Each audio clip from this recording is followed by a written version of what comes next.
Latest chika, Danay at Bel, no sa live-in. Kasal muna daw bago pagsasama. Usap-usapan ngayon online ang sweet couple na sina Danay Pailina Bel Mariano matapos nilang ibahagi ang kanilang pananaw tungkol sa usaping live-in and set-up bago magpakasal. Sa isa naging game segment, kapwa itinaas din na Donnie at Belle ang placard na may nakasulat na disagree na nagpapahiwatig na hindi sila pabor sa pagsasama muna na magkasintahan bago ang kasal.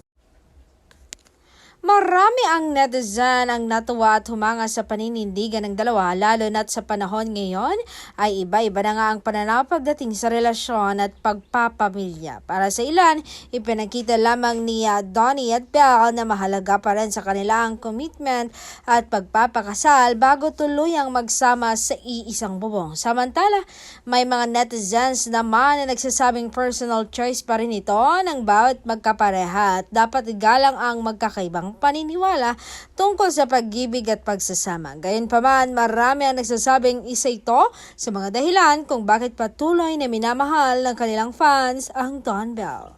Dahil sa pagiging totoo, marespeto at inspirasyon sa maraming kabataan. Sa kabila ng kanilang matatag na relasyon, nananatiling simple at pribado sina Donnie at Belle pagdating sa kanilang future plans. Kaya naman, lalo pang kinikilig at umaasa ang kanilang supporters na balang araw ay mauuwi rin sa altar ang kanilang magandang samahan.